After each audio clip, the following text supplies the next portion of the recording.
kí gbogbo ọmọ ládéládé lóyè lóyè a kí wa pé a kúrọ̀lẹ́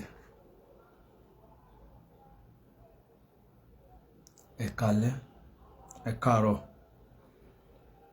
ẹ káàsán according to the time tí olúkálùkù bá wà. A kí wa pé a kú dédé àsìkò yìí, a kú bí ojú ọjọ́ ṣe rí.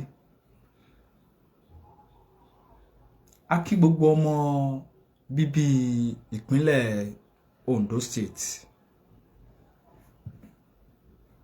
Ẹ kú ara fẹ́ra kù. Kábíyèsí ọba tí àwọn ajínigbé tí wọ́n kọlù ní ọjọ́ bíi mélòó kan sẹ́yìn tí wọ́n dẹ̀mí bàbá légbodò.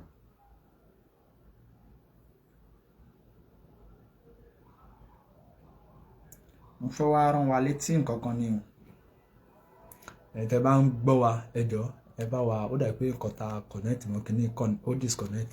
Tẹ́ bá ń gbọ́ wa ẹ jẹ́ ká mọ̀ ní comment section ẹ jọ̀ọ́. Ẹ jẹ́ ká mọ̀ tẹ́ bá ń gbọ́ wa. Ni mo bóyá ẹ ń gbọ́ wa, tẹ́ bá ń gbọ́ wa ẹ bá wa tẹ yes, ẹ jẹ́ ká mọ̀. Koiki Media bring the work closer to your doorstep. A kí wa bí a ti ń wọlé sórí ètò. Ẹ bá wa gbọ́ lé share button. Tí ẹ bá dẹ̀ ń gbọ́ wa loud and clear ẹ jẹ́ ká mọ̀ ẹ jọ̀ọ́.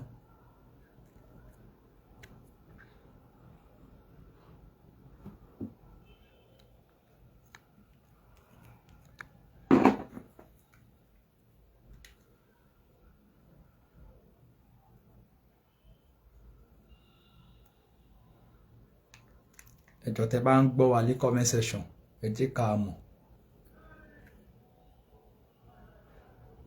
Tí ẹ bá ń gbọ́ wa ẹ kàn jọ̀ọ́ ẹ bá wa press yes.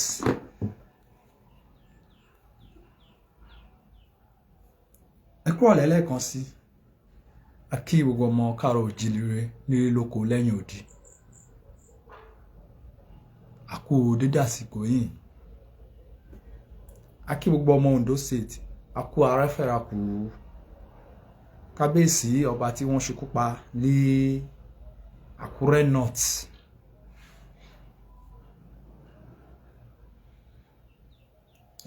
Ẹ̀yin ọba náà lẹ kúkú ní kẹjẹ́ ká ṣe máa forí tì.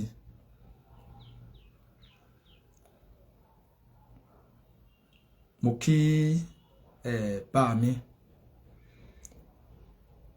bàbá wa ọba Adéwọ̀lú Rasheed Ládọjà. Ókè ẹ ṣé gan, ẹ ń gbọ́ wa loud and clear, ẹ ṣé gan ni. Mo kí kábíyèsí láòfin bàbá kẹpẹ́ o.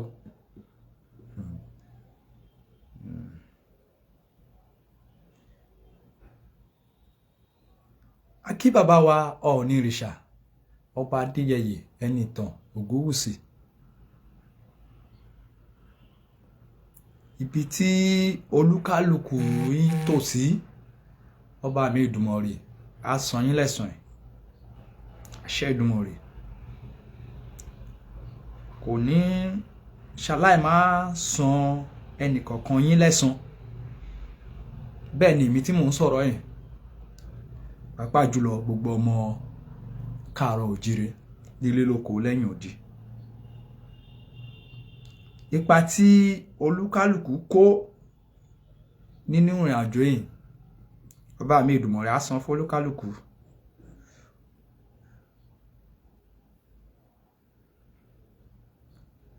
Lágbára àṣẹ wọn ò nílẹ̀ olúkálùkù á jèrè iṣẹ́ ọwọ́ ẹ̀. Ẹ má jẹ́ ká gbàgbé níbi oṣù bíi méjì sẹ́yìn ó dà pé around December ni gómìnà Ayédàtiwa bàbá yẹn ní ẹjọ́ jẹ́ lọ́wọ́ gbogbo ọmọ káàárọ̀ oòjíire. His Excellency ẹ ní ẹjọ́ jẹ́ ní ọwọ́ gbogbo ọmọ káàárọ̀ oòjíire. Bẹ́ẹ̀ni níbi December time gbogbo wa la rí gómìnà Ayédàtiwa tí wọ́n bẹ̀rẹ̀ sí ní pín ọkọ̀ bọ̀gìnì fún àwọn ọba.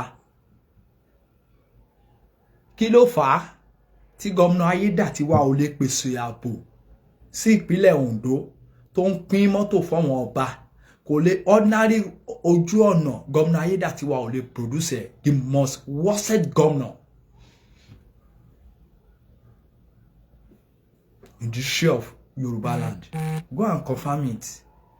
The most kò sílẹ̀ tí ò but ilé wa burúkú jáì.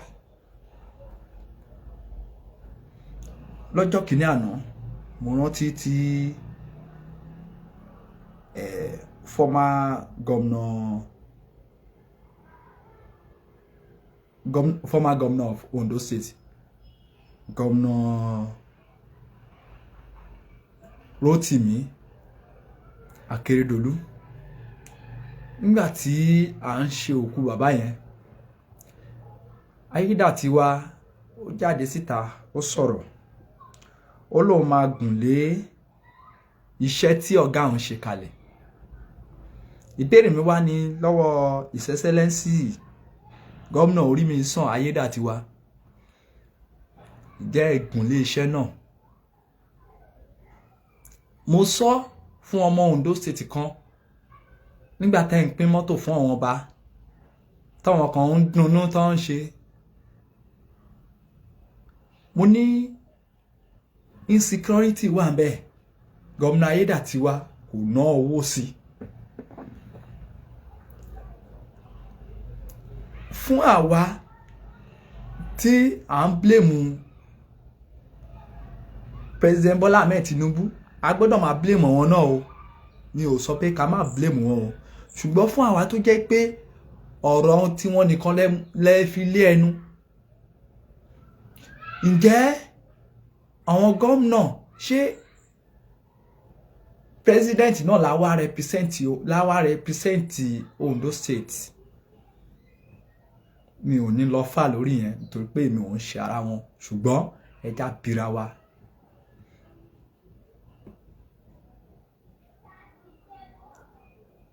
Ǹjẹ́ ìwà tí àwọn tí wọ́n pera wọn ní gómìnà ilẹ̀ Yorùbá, ohun tí wọ́n ń ṣe ó dáa?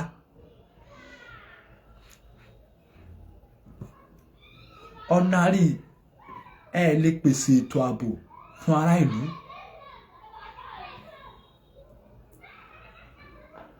Ordinary ètò ààbò àwọn gómìnà wa nílẹ̀ Yorùbá wọn ò lè pèsè ẹ̀. Kẹ̀rẹ̀kẹ̀rẹ̀ ẹ fẹ́ sọ ilẹ̀ Yorùbá dá nǹkan tí Niger State dà lénìí, ohun tí Borno State dà lénìí, òun lẹ fẹ́ sọ ilẹ̀ Yorùbá dàbí?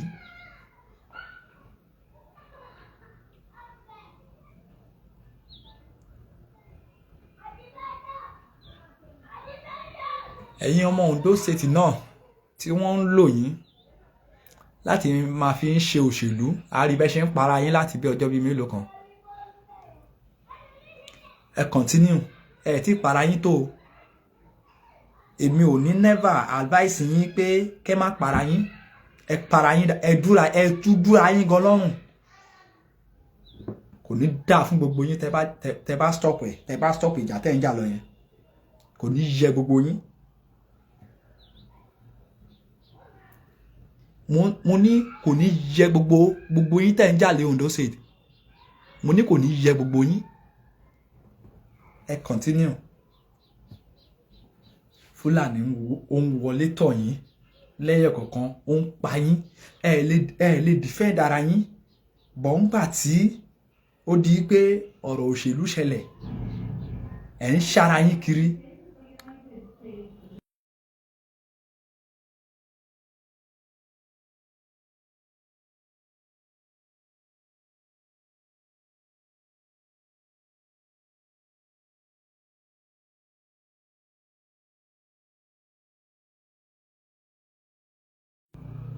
Ẹ má bínú sí wa, ọmọ Oòduà ni. Nígbà tí Fúlàní tí kì í tiẹ̀ ń ṣe ìran yín, tí kò ní ẹ̀tọ́ kankan lórí ilẹ̀ yín, tí ó ń pa yín, mélòó lẹ ti lo self defense fún? ẹ wá ti torí ẹnìkan support ayédàtiwa ẹnìkan ò support ayédàtiwa èló ló ń fún yín tí ẹ ń para yín.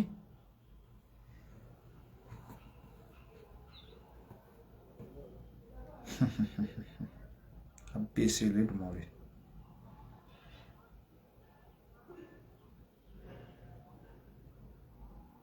Mo sọ sẹ́lẹ̀ kan sísẹ́ ẹ ní ṣoríire tẹ́ bá stop ìjà tẹ́ ń jà yẹn. Ìjà òṣèlú tẹ́ ń jà lé Ondo State lọ́wọ́lọ́wọ́ tí ẹ bá stop ẹ ní jèrè gbogbo àwọn ọmọ tẹ́ bí. Bẹ́ẹ̀ ni mo wí.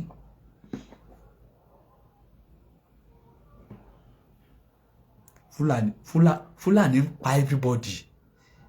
Ẹ̀yin ń bára yín jà ìjà òṣèlú.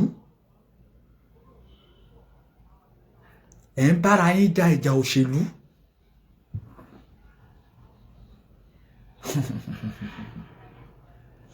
Ẹ wọ́n ẹ pa complete odidi baálé ilé. Ẹ wo bọ́n ṣe pa sílẹ̀. Ẹ wo bọ́n ṣe para wọn. Fúlàní dẹ̀ wọnú ìlú yín tí Fúlàní ti fi yín àtàkì ọba yín ní Àkúrẹ́ North. Mo tẹ̀ ti gbàgbé orúkọ ìlú yẹn. Fúlàní wọ ọbẹ̀ wọ́n mú ọba yín wọ́n according to nǹkan tí wọ́n sọ tí àwa gbọ́ àwa ò mọ̀ bóyá ó rí àbí kò rí. Wọ́n ní wọ́n ṣúùtì bàbá yẹn wọ́n ní kò wọlé sí lára. Wọ́n ní wọ́n ṣúùtì ẹ̀ títí tí wọ́n ní kò wọlé sí lára. Wọ́n ní ìdí ìbọn belé wọ́n fi padà pa bàbá.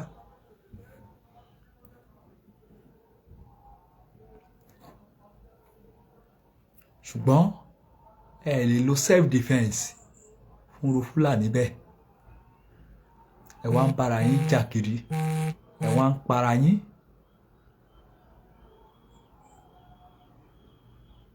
Àbírú ayé wo ni ti Yorùbá ṣe wá jẹ́ yín?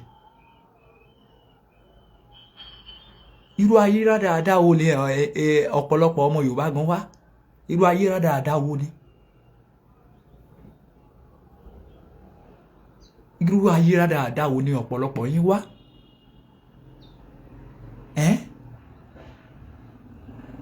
Bàbá kan wá pè mí sìn.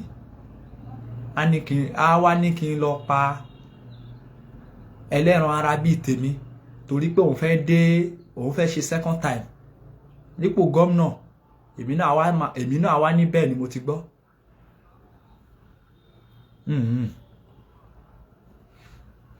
Ènìyàn lára ẹran bíi tiyín.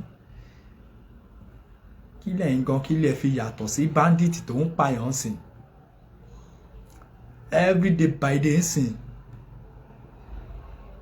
Kò sí àlàáfíà anywhere náà.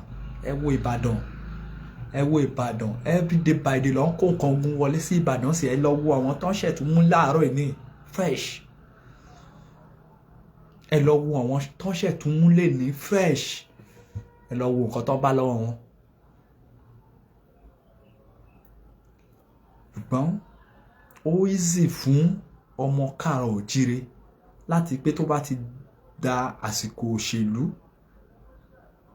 àwọn kan á pè yín wọ́n á kó nǹkan ìjà fún yín ipe kẹ́ lọ máa fi máa attack ara yín. Ohun tó wá máa ń dùn mí bẹ́ẹ̀ ni pé àwọn tó ń kó nǹkan yẹn fún yín wọn ò dẹ̀ kó fún yín ipe kẹ́ lọ fi attack ẹni gangan tí wọ́n jọ ń contest tó jẹ́ pé the same campus ni wọ́n jọ wà. Wọn ò dẹ̀ ibi tó yẹ kẹ́ ti lo ọpọlọ yín nìyẹn. Kẹ́ ti lo ọpọlọ yín pé ẹ ní ọpọlọ. Aláìní làákàyè ní gbogbo yín. Ìgbà tó kó fún yín ìbò tó yẹ kó sọ ní pé kẹ́ lọ fi attack opposition tí wọ́n jọ wà ní the same campus kan yẹn. Wọ́n wá jókòó wọ́n wá máa fi ẹ̀yin ọmọ mẹ̀kúnnù wọ́n á máa fi ń play òṣèlú. Wọ́n á ní kẹ́ lọ máa para yín torí pé wọ́n fẹ́ fún yín ní chairman garage. Ẹ̀yin náà dẹ̀ ní yes.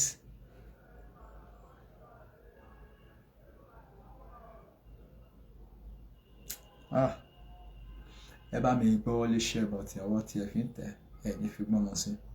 Ẹ má gbàgbé láti bá wa subscribe sí Koiki Media lórí YouTube. Ẹ má dẹ̀ gbàgbé láti bá wa join Koiki Media fans àkí ẹ̀yin tẹ́ ti bá wa darapọ̀ mọ́ Koiki Media fans Koiki Media reality àdúpẹ́ àmọ́ lórí o ẹ̀yin tẹ́ ti darapọ̀ náà ẹ má gbàgbé láti darapọ̀.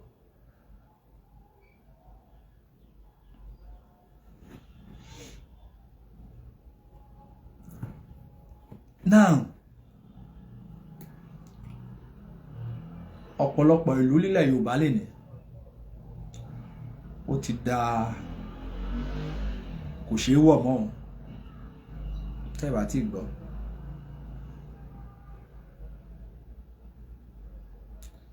ti gbọ́ ọ̀pọ̀lọpọ̀ ìlú lílẹ̀ Yorùbá lè ní ó ti da kò ṣeé wọ̀ mọ́ ti da kò ṣeé wọ̀ mọ́ pa jùlọ ìpínlẹ̀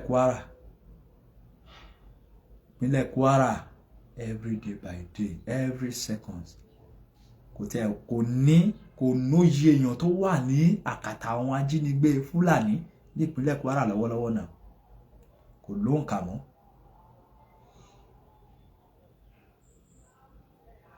lóǹkà mọ́. Can we continue like this? Or ká bẹ̀ President Bola Ahmed Tinubu kọ́ fún wa lé òmìnira ara wa láti lè defend ara wa.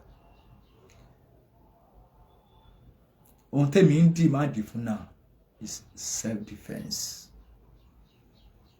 self-defense. Bẹ́ẹ̀ni, because ó ti show sí pé wọn ò lè defend wa ó ti sure. Ẹ wo repentant Boko Haram 100+ ni wọ́n ní wọ́n ṣètò fẹ́ kó wọlé nsìn wọ́n ní wọ́n ti repent. I as a citizen of the country tí ó jẹ́ nǹkan àlùmọ́nì tèmi empowerment wo ni ìjọba ti ṣe fún mi as a citizen of the country? Empowerment wo lẹ ti ṣe fẹ́ mi? Do you know oye tó cost ìjọba láti kó àwọn people in travel out?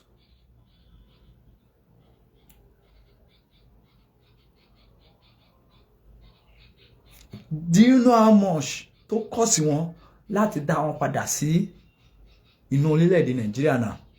After ìgbà yẹn ilé tó bá fẹ́ gbé sínú iṣẹ́ ológun lára wọn á gbé sínú iṣẹ́ ológun. What is meaning of repentant Boko Haram? Yọ wá ẹ̀yin náà ẹ bá wa fi èròǹgbà ti yín ẹ bá wa fi sí abala comment section. Ẹ má kàn jẹ́ káwa máa wá bí káwa máa kì í ṣe aláìníṣẹ́. Ẹ má kàn jẹ́ káwa náà wá bí kákọ̀ wa máa tójọ́ ṣá. Ẹ ní bá wa share, ẹ ní bá wa like, ẹ ní bá wa comment ká ti ẹ̀ mọ èròǹgbà ti yín náà. Ṣùgbọ́n tó bá jẹ́ ibi tí wọ́n ti máa ń sọ̀rọ̀ ẹjọ́ ọkọ àtìyàwó yẹn, ọ̀rọ̀ tó jẹ́ duty àwọn baálẹ̀, tó bá jẹ́ ibi tó ti ń sọ yẹn a máa ń rí ọwọ́ yín bẹ́ẹ̀. Kò yẹ kó máa lọ béèlè. Àṣà sọ pé kẹ́ dáwó fún wa.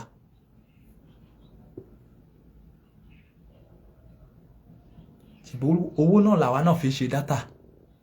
Iṣẹ́ ìlú làwa gbé dání. Ẹ máa bá wa máa fi èròǹgbà yín, ẹ máa bá wa máa fi sí abala comment section.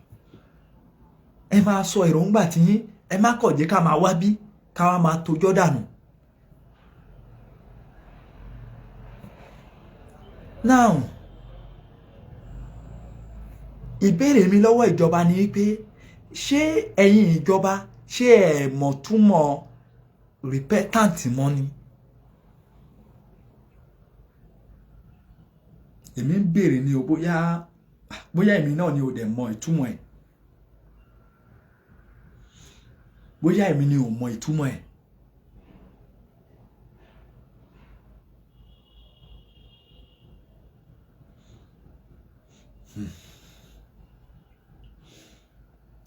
ok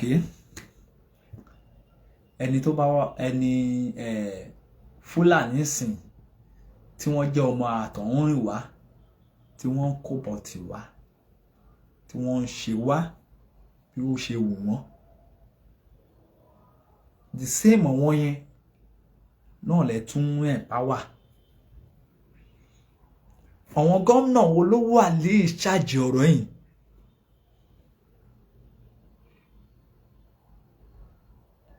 tí international body tẹ̀lé ń bọ̀ wá support wa tí wọ́n ò lè gbé wọn.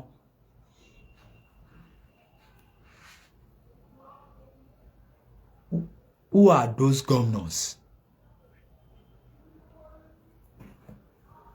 tí wọ́n ń sọ wípé àwọn rí repentant Boko Haram tí wọ́n dẹ̀ ná owó ìlú lé wọn lórí.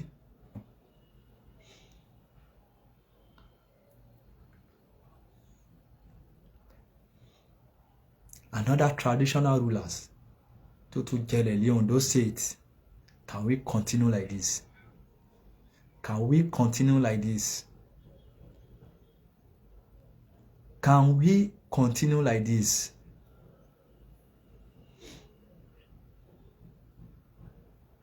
Ṣé bí a ṣe máa bá lọ nìyẹn? Once again, can we continue like this? Another traditional rulers. Mo sọ ní December tí wọ́n ń pín mọ́tò fún yín o. Bẹ́ẹ̀ ni. Mo ní kò sí ètò ààbò ẹyọ kan ní Ondo State. Lẹ́yìn ilé tí bàbá dáadáa, bàbá Yorùbá, Gómìnà Rotimi Akeredolu, lẹ́yìn Àmọ̀tẹ́kùn tí wọ́n plant kalẹ̀ ní Ondo State, kò sí anything mọ́. Ayédàtiwa kàn ń ṣe ilé tó wù ni. Gómìnà Ayédàtiwa, the most worsted governor in the history of Yorùbá land. Bẹ́ẹ̀ ni. Torí pé gbogbo bílíọ̀n tí wọ́n ń gbà láti Àbújá àrí tracy sí ẹ̀ nínú Ondo State.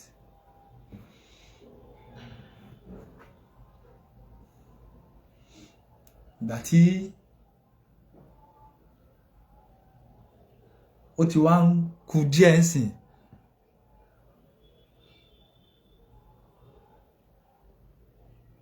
kí wọ́n tó ṣe election míì, Gómìnà Ayédàtiwa jáde, wọ́n ra mọ́tò fún àwọn ọba, ra mọ́tò fún àwọn chairman local government, ra mọ́tò fún àwọn House of Assembly.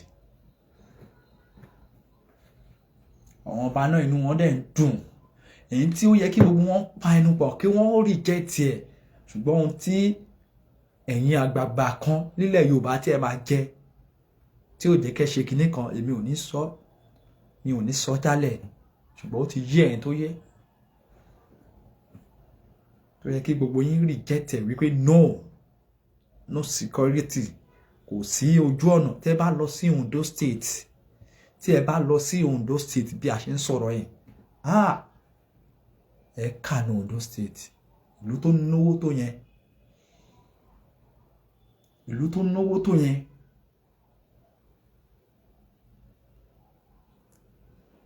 Èó state capital, ẹ lọ ní Àkúrẹ́, bí Àkúrẹ́ ṣe tóbi tó, ẹ lọ wo bí Àkúrẹ́ ṣe dà lẹ́nu. A single flyover ẹyọ kan kò sí nínú gbogbo inú ìgboro Àkúrẹ́.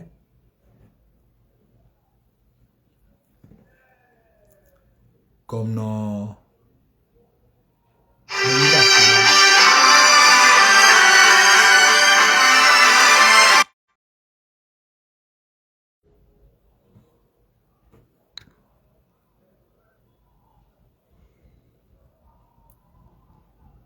Gómìnà Ayédàtiwa.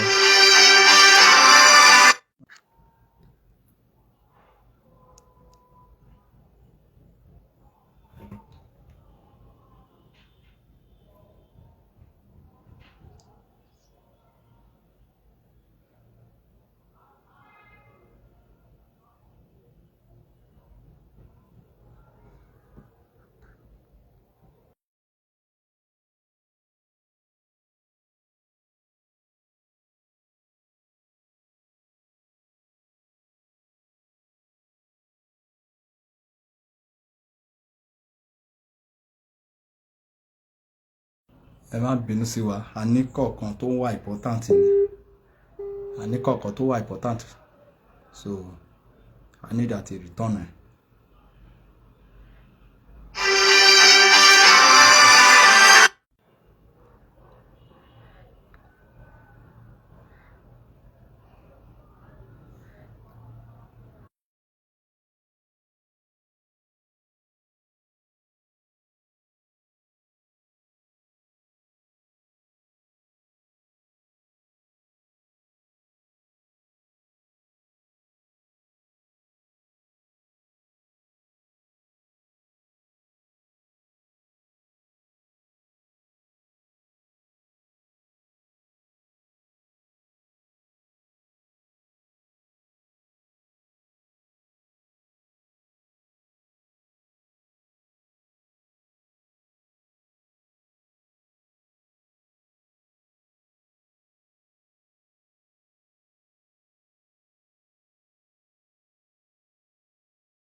Yeah, ẹ má bínú sí wa. So gẹ́gẹ́ bí ọ̀rọ̀ tí mò ń bá lọ,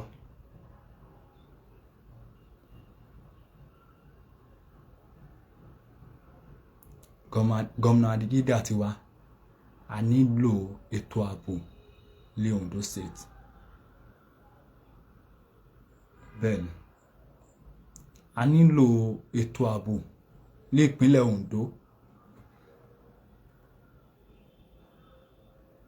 Tó bá possible, ẹ bá àwọn ọmọ Ondo State, ẹ bá wọn pàṣẹ ẹ̀ kó máa defend ara wọn. A lè continue bí eléyìí kí ọmọ àtọ̀húnrìnwá kan wọ́n wá jókòó kó máa pa ọmọ Yorùbá bí eléyìí. Abẹ̀yìn ni, tó bá jẹ́ pé lóòótọ́ lódodo orí ọmọ Yorùbá lẹ́ṣin ń ṣe ìjọba lé lórí,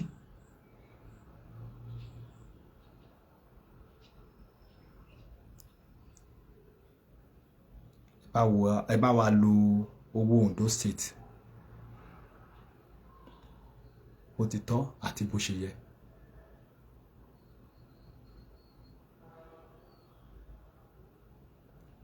Koiki Media bring the work closer to your doorstep. Ìní ni ogúnjọ́ nínú oṣù kejì ọdún 2026. A kí gbogbo ẹ̀yin olólùfẹ́ wa tí ẹ ti darapọ̀ mọ́ wa, tí ẹ ti bá wa like, tẹ bá wa share, ẹ ṣé gan ni. Ọwọ́ tẹ fi tẹ ẹ̀ ní fi gbọ́mọ sí agbára Ṣẹ́gun-Mọ̀rẹ́.